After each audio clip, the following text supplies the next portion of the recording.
اللہم صلی علی سیدنا محمد وعلی آلہ واصحابہ وبارک وسلم علیہ۔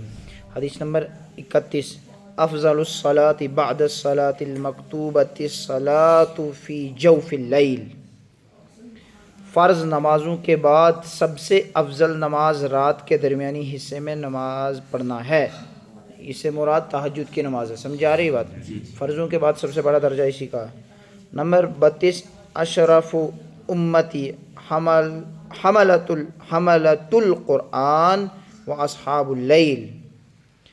میری امت کے سب سے معزز لوگ قرآن والے اور راتوں کو اٹھنے والے ہیں۔ اس حدیث سے دو سبق ملے کہ جو صاحب قرآن ہیں، جن کو اللہ نے قرآن و حدیث کا علم دیا ہے، قرآن والے ہیں، علماء دین ہیں، وہ ہیں سب سے معزز، سب سے عزت یافتہ لوگ، سب سے بڑے مقام و مرتبے والے، ایک وہ، اور دوسرے جوف اللیل والے، یعنی جو رات کو اٹھ کر تہجد پڑھتے ہیں، تہجد گزار۔ سمجھ آ رہی ہے؟ اب ٹھیک ہے، عالم بننا ہر کسی کے بس میں نہیں ہے، کسی کا کوئی مسئلہ ہوتا ہے، کسی کا کوئی، لیکن تہجد پڑھنا تو ہر کسی کے بس میں ہے نا۔ تو اس لیے جو اللہ کے نبی صلی اللہ علیہ وسلم کی اس امت کا معزز بننا چاہتا ہے، اسے چاہیے یا تو عالم بن جائے یا تو تہجد گزار بن جائے، اور تو بہتر تو ہے کہ دونوں کر لے۔ نمبر 33، ثلاثۃ یضحک اللہ الیہم الرجل اذا قام باللیل یصلی والقوم اذا صفوا فی الصلاۃ والقوم اذا صفوا فی قتال العدو۔ تین قسم کے افراد ایسے ہیں، افراد سمجھتے ہیں نا، یعنی آدمی ہے، تین قسم کے انسان، تین قسم کے افراد ایسے ہیں جنہیں دیکھ کر اللہ تعالیٰ مسکراتے ہیں، ان کے عمل پر خوش ہوتے ہیں۔ مسکرانا، مسکرائے گا آدمی اسی پر نا جس سے خوش ہوگا، جس سے ناراض ہوگا اس کو کہ مسکرائے گا، تو جس پہ خوش ہوگا اسی سے مسکراتا ہے انسان۔ تو ویسے ہی اللہ تعالیٰ ان پر خوش ہوتے ہیں، مسکراتے ہیں۔ ایک وہ جو آدمی رات کو اٹھ کر نماز پڑھتا ہے، یعنی تہجد کی نماز پڑھتا ہے، اللہ اس پر بہت خوش ہوتے ہیں، مسکراتے ہیں۔ دوسرا وہ لوگ جو صف بنا کر نماز ادا کرتے ہیں، یعنی جماعت، اس سے مراد جماعت کی نماز ہے۔ سمجھ آ رہی بات؟ جو جماعت کے ساتھ نماز پڑھنے کی پابندی کرتے ہیں، جب آدمی صف سیدھی کرتا ہے نا جماعت کے لیے، تو اس وقت اللہ تعالیٰ مسکراتے ہیں، خوش ہوتے ہیں۔ اور تیسرے وہ لوگ جو دشمن سے جنگ کے لیے صف سیدھی کرتے ہیں، جس وقت جنگ لڑی جاتی ہے دشمن سے، تو اس وقت جنگ کے وقت بھی دونوں جو فوجیں ہوتی ہیں، ادھر کی بھی ادھر کی، تو وہ کیا کرتے ہیں، صف بندی کرتے ہیں، تو اس طریقے سے اپنی سیٹنگ بنا کر اس طریقے سے جنگ کی جاتی ترتیب سے۔ تو اس پر بھی اللہ تعالیٰ، جو اللہ کے راستے میں جنگ کرتا ہے، تو اس پر بھی اللہ تعالیٰ مسکراتے ہیں، خوش ہوتے ہیں۔ نمبر 34، قال عبداللہ ابن مسعود اللہ الا اصلی لکم صلاۃ رسول اللہ صلی اللہ علیہ وسلم قال فصلی فلم یرفع یدیہ الا مرۃ۔ حضرت عبداللہ بن مسعود رضی اللہ تعالیٰ عنہ نے فرمایا، کیا میں تمہیں رسول اکرم صلی اللہ علیہ وسلم کی نماز پڑھ کر نہ دکھاؤں؟ تو راوی کہتے ہیں کہ پھر عبداللہ بن مسعود رضی اللہ تعالیٰ عنہ نے نماز پڑھی، اور صرف نماز کے شروع میں ہی رفع یدین کی، یعنی ایک ہی مرتبہ رفع یدین کی۔ رفع یدین کا مطلب ہاتھ اٹھانے، یدین، یدن کہتے ہیں ہاتھ کو، سمجھ آ رہی بات؟ یدن کہتے ہیں ہاتھ کو ایک، تو یدین کہتے ہیں دو ہاتھوں کو۔ تو رفع مطلب اٹھانا، تو رفع یدین مطلب اللہ اکبر۔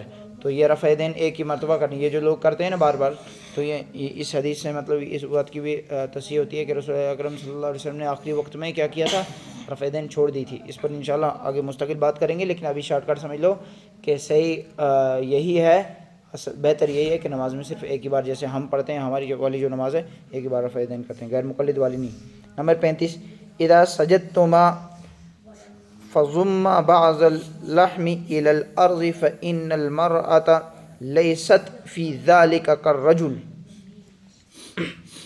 رسول اکرم صلی اللہ علیہ وسلم نے دو عورتوں کو نماز پڑھتے دیکھا تو فرمایا، جب تم سجدہ کرو تو اپنے جسم کا کچھ حصہ زمین سے ملا لیا کرو، کیونکہ عورت اس میں یعنی سجدہ کرنے میں نماز میں مردوں کی طرح نہیں ہے۔ سمجھ آ رہی بات؟ تو وہ جو لوگ کہتے ہیں کہ جیسے مرد نماز پڑھتے ہیں ویسے ہی عورتیں، بعض لوگ ایسے بھی کہتے ہیں نا کہ جیسے مرد سجدہ کرتے ہیں ویسے عورتوں کو بھی کرنا چاہیے، تو یہ غلط ہے۔ رسول اکرم صلی اللہ علیہ وسلم کی حدیث آپ کے سامنے آ گئی کہ کیسے پڑھنی ہے نماز عورت کے لیے۔ عورت کا سجدہ کرنے کا الگ طریقہ ہے، مردوں کا سجدہ کرنے کا الگ طریقہ ہے۔ پیج نمبر 27، اسلامی عقائد میں اولیاء اللہ، عقیدہ نمبر 205، اولیاء اللہ صحیح العقیدہ متبع سنت لوگوں کو کہا جاتا ہے، جن کا عقیدہ بھی صحیح ہو اور سنت کے اتباع کرتے ہوں، سنت کے پابند ہوں، ان کو کیا کہتے ہیں؟ اولیاء اللہ، یعنی اللہ کے ولی۔ عقیدہ نمبر 206 اولیاء اللہ، یہ ولی کی جمع اولیاء، سمجھ آئی رہی بات آپ کو؟ ولی کی جمع کیا ہے؟ اولیاء۔ تو اولیاء اللہ یعنی اللہ کے ولی کی ولایت دو قسم کی ہیں۔ کتنی قسم کی؟ دو کی۔ نمبر ایک ولایت عامہ، جو ہر مسلمان کو محض ایمان سے حاصل ہوتی ہے، اسے کہتے ہیں ولایت عامہ، جو ہر مسلمان کو ایمان کی وجہ سے حاصل ہوتی ہے۔ نمبر دو ولایت خاصہ، جو تقوی سے حاصل ہوتی ہے، جو زیادہ متقی پرہیزگار ہوتا ہے پھر اسی کو یہ ولایت حاصل ہوتی ہے، وہی ولی بنتا ہے۔ 207 اولیاء اللہ کی کرامت برحق ہے، کوئی ولی کی کوئی کرامت ظاہر ہو جائے تو وہ برحق ہے۔ کرامت پہ بات کریں گے، کرامت کیا چیز ہے۔ نمبر 208 اولیاء اللہ کی کرامت اولیاء اللہ کے اختیار میں نہیں ہوتی، یعنی ولی کے ہاتھ میں اپنی کرامت دکھانا نہیں ہوتی۔ اولیاء اللہ میں سے ہر ولی کے لیے کرامت کا ظہور ضروری نہیں ہے۔ کوئی کہے گا کہ ولی کی کرامت ظاہر ہوگی میں جبھی جا کر اس کو نبی مانوں گا، یہ تبھی جا کر اس کو میں ولی مانوں گا، ورنہ نہیں ہے۔ نہیں، یہ بات غلط ہے۔ ہر ولی کی کرامت ضروری نہیں ہے، بس اللہ کبھی کسی ولی کو دے دیتے ہیں اپنی طرف سے تو وہ کبھی کوئی کرامت ظاہر کر دے تو وہ ٹھیک ہے، ورنہ وہ یہ جو ضروری نہیں ہے، ٹھیک ہے۔ 210 اپنی اصلاح کے لیے اولیاء اللہ کے ساتھ مضبوط تعلق رکھنا چاہیے، اپنے نفس کو ٹھیک کرنے کے لیے، گناہوں سے بچنے کے لیے۔ اگر گناہ کی عادت لگ گئی ہو تو اس سے کیسے چھٹکارا پانا ہے؟ اپنے آپ کو کسی ولی کے ہاتھ میں پیش کر دینا چاہیے تاکہ وہ زندگی کی گاڑی کو صحیح راستے پر چلائے۔ سمجھا رہی بات؟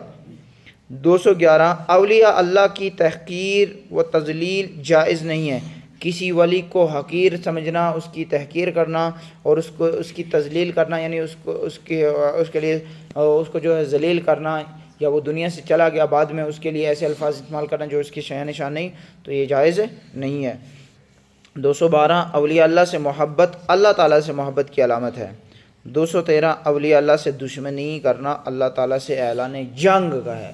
قرآن میں اللہ نے فرمایا جو میرے ولیوں سے دشمنی کرتا ہے اس کے ساتھ میں جنگ کا اعلان کرتا ہوں۔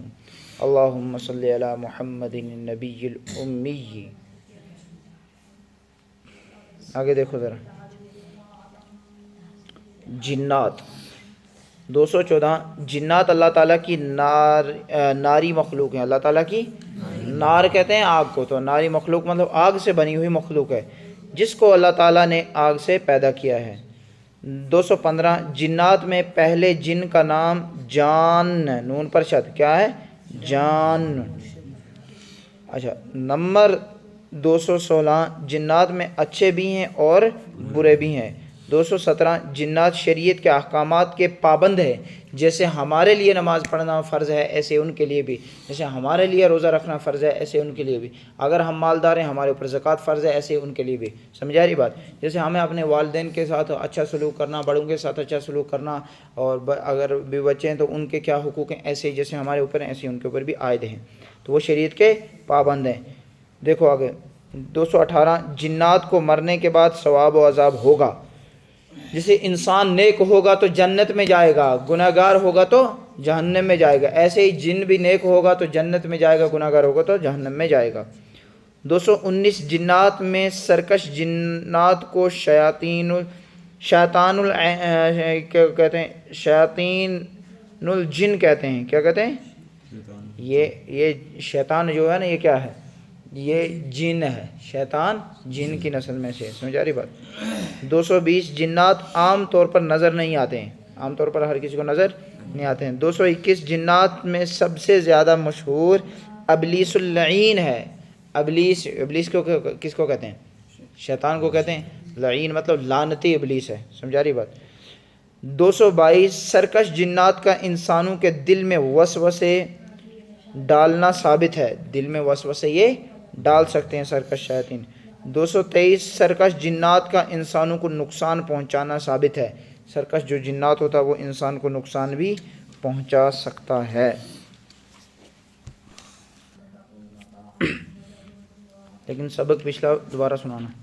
مونس کی اقسام، مونس کی 3 اقسام ہیں۔ کتنی؟ حقیقی، قیاسی، سماعی۔ مونس حقیقی جس لفظ میں جوڑے نر مادے کا تصور موجود ہو اس کے نر کو مذکر حقیقی اور مادے کو مؤنث حقیقی کہتے ہیں۔ مؤنث اور مذکر حقیقی میں علامت تانیث کا اعتبار نہیں ہوتا ہے۔ اب جب ان میں جوڑے کا جس چیز میں تصور ہو تو اس میں جب کیا ہوگا، اس میں علامت تانیث کو نہیں ڈھونڈنے بیٹھیں گے، ٹھیک ہے۔ مثلا امن، اس میں علامت تانیث ہے ہی نہیں، لیکن امن کا جوڑا کیا ہے؟ امن تو ہوئی ماں، تو اس کا جوڑا ابن، بھائی باپ ہے۔ تو اختن بہن، اس کا جوڑا اخن بھائی۔ تو یہ مذکر امن ماں یعنی مؤنث حقیقی اس کو کہیں گے، ابن باپ اس کو مذکر حقیقی کہیں گے۔ آگے دیکھو الفاظ مانے، ابن باپ، اخن بھائی، زیدن مرد کا نام، طلحۃ مرد کا نام، امن ماں، اختن بہن، فاطمۃ عورت کا نام، اور زینب عورت کا نام۔ یہ تو آپ کو ابھی یاد ہو گیا۔ ہر مسلمان کو صحیح العقیدہ علماء کرام سے قرآن کریم کا ترجمہ لازماً سیکھنا چاہیے، یہ ضروری سیکھنا چاہیے۔ سمجھ آ رہی بات؟ بس یہ پچھلا سبق بھی سنانا اور یہ بھی دیکھو۔ اگلا سبق بسم اللہ الرحمن الرحیم، کتاب الصرف، پیج نمبر 29۔ فعل، فعل کام کو کہتے ہیں۔ جاء رجل، آدمی آیا، جاء فعل ہے، جاء کیا ہے؟ فعل ہے۔ شارٹ کٹ سمجھ لو، فعل کس کو کہتے ہیں؟ کام کو کہتے ہیں۔ فاعل، فاعل کام کرنے والے کو کہتے ہیں۔ فاعل کس کو کہتے ہیں؟ سمع حامد، حامد نے سنا، حامد کیا ہے؟ فاعل ہے۔ بھائی سننا تو کام ہو گیا نا، تو سننے والا کون ہے؟ حامد، یعنی کام کرنے والا کون ہے؟ کام کرنے والا کون ہے؟ حامد۔ حامد کو کیا کہیں؟ یہ کیا ہے؟ فاعل۔ یہ کیا ہے؟ فعل کام کو کہتے ہیں۔ فاعل کس کو کہتے ہیں؟ کام کرنے والے کو۔ مفعول، جس پر فاعل کا فعل یعنی کام کا اثر واقع ہو اسے مفعول کہتے ہیں۔ جس پر فاعل کا فعل یعنی کام کرنے والے کا اثر واقع ہو اسے مفعول کہتے ہیں۔ سمع حامد سلاما، حامد نے بات کو سنا۔ کلاما، سمع حامد کلامن، ٹھیک ہے، حامد نے بات کو سنا۔ کلامن کیا ہے؟ مفعول ہے۔ اب سننا، سمع کیا ہوا؟ فعل، سمع کیا ہوا؟ فعل، حامد فاعل، حامد کیا ہوا؟ تو کلامن مفعول۔ مفعول کیوں؟ کیونکہ جس کے اوپر کام کرنے والے کا کام واقع ہو اس کو کیا کہتے ہیں؟ مفعول کہتے ہیں۔ اس کو کیا کہتے ہیں؟ ہم نے کتاب کو پڑھا، تو ہم پڑھنا آ گیا فعل، پڑھنا کیونکہ کام ہے نا ایک، پڑھنا کیا آ گیا؟ فعل۔ تو ہم کیا آگے؟ فاعل، کام کو کرنے والے کو کیا کہتے ہیں؟ فاعل۔ تو اب کتاب کے اوپر یہ ہمارا کام کس کے اوپر واقع ہو رہا ہے؟ ہمارے کام کا اثر کس پر پڑ رہا ہے؟ کتاب پر۔ تو کتاب کیا ہو گئی؟ مفعول۔ کتاب کیا ہو گئی؟ مفعول۔ تو یہ یاد رکھنا، یہ جو جتنا سا اس پہ لکھا ہے نا، یہ آپ نے اتنا سے یاد بھی کرنا ہے۔ کون سا؟ مثلا فعل کام کو کہتے ہیں، فاعل کام کرنے والے کو کہتے ہیں، مفعول جس پر فاعل کا فعل یعنی کام کا اثر واقع ہو اسے مفعول کہتے ہیں، ٹھیک ہے، یہ اتنی سی یاد کرنا۔ اب نائب فاعل دیکھو، فعل مجہول میں فاعل کا ذکر نہیں ہوتا، فعل مجہول میں فاعل کا ذکر نہیں ہوتا بلکہ فعل کی نسبت مفعول کی طرف کی جاتی ہے۔ اس مفعول کو نائب فاعل کہتے ہیں۔ اس مفعول کو کیا کہتے ہیں؟ یہ اتنی سی سطر زبانی یاد کر لینا۔ فعل مجہول میں فاعل کا ذکر نہیں ہوتا بلکہ فعل کی نسبت مفعول کی طرف کی جاتی ہے، اس مفعول کو نائب فاعل کہتے ہیں۔ اب مثال دیکھو، نصر حامد، حامد کی مدد کی گئی، حامد کی مدد کی، حامد نائب فاعل ہے۔ کیوں؟ کیونکہ بھائی کس نے کی مدد؟ کرنے والا ہوتا ہے نا فعل، یہ فاعل، کرنے والا کیا ہوتا ہے؟ لیکن ادھر پتہ ہی نہیں ہمیں کس نے کی مدد، بھائی مدد کس نے کی وہ ہمیں پتہ ہی نہیں۔ تو اب نائب فاعل کس کو کہیں گے؟ اب جس کی مدد، یہ مفعول ہے نا، اب جس کی مدد کی گئی تو اسی کو کیا کہیں گے؟ نائب فاعل، ٹھیک ہے۔ تو آگے رفع بھی دیکھ لو، اسی پیج کو، اس پیج کو ختم کر دیں۔ رفع دیکھو، اسم کی فاعلی حالت کو حالت رفع کہتے ہیں۔ اسم کی فاعلی حالت کو کیا کہتے ہیں؟ آسان لفظوں میں یوں سمجھ لیں آپ کہ حالت رفع کا اظہار عموماً کس سے ہوتا ہے؟ عموماً ضمہ سے، یعنی ضمہ یعنی پیش سے ہوتا ہے، عموماً ضمہ یعنی۔ حالت رفع فعل پر بھی آتی ہے، لفظ کے آخر کے، اور کیا لکھا ہے؟ لفظ کے آخری حرف کی حرکت کو غور سے دیکھیں۔ حالت رفع کس پر آتی ہے؟ فعل پر، ادھر لکھا نا، حالت رفع فعل پر بھی آتی ہے، فعل پر بھی آتی ہے، لکھا ہے لفظ کے آخری حرف کی حرکت کو غور سے دیکھیں۔ اب دیکھو مثلا اسم کی مثال، جاء رجل، تو جاء فعل، رجل فائل، فائل ہے نا رجل، تو اس پہ یہ کس حالت میں؟ حالت رفع میں ہے. کس حالت میں؟ حالت پہچان اس کی کیا؟ کیونکہ اس کے اوپر دو پیش ہیں. آدمی آیا. قالت نسوۃ، عورت نے کہا، عورت نے کہا. تو اب دیکھو قالت تو ہو گیا فعل، تو نسوۃ کس کو کہتے ہیں؟ عورت. نسوۃ حالت کس حالت میں؟ حالت رفع میں. حالت کیوں اس کی پہچان کیا ہے؟ کیونکہ اس کے اوپر دو پیش ہیں. فاعل، یہ فعل کی مثالیں دیکھو. ینصر، وہ مدد کرتا ہے، تو ینصر را کے اوپر کیا ہے؟ آخری حرف پر کیا ہے؟ پیش ہے، تو یہ حالت رفع میں. یذهب، وہ جاتا ہے، وہ جاتا ہے، تو یذهب کس حالت میں؟ حالت رفع میں. پہچان کیا ہے؟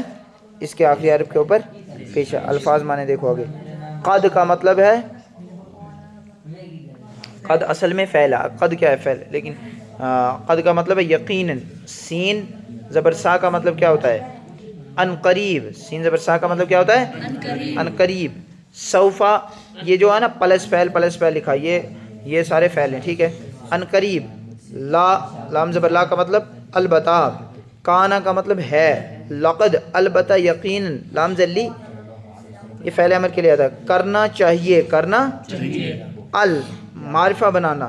ال کا مطلب معرفہ. الف لام زبر، حمزہ لام زبر ال، معرفہ بنانا. ام، یا، او، یا. بعض، کچھ. کل، سارا، ہر ایک. بس یہ آپ کا سبق کافی ہے. فقہ میں، کتاب الفقہ میں دیکھو مقید پانی کے متعلق چند مسائل. نمبر 1، اگر پانی دیر تک ایک جگہ ٹھہرا رہا جس سے اس کا رنگ، بو، ذائقہ تینوں اوصاف تبدیل ہوں گے، تب بھی یہ پانی طاہر مطہر ہے، اس سے وضو اور غسل کرنا جائز ہے. سمجھا رہی بات؟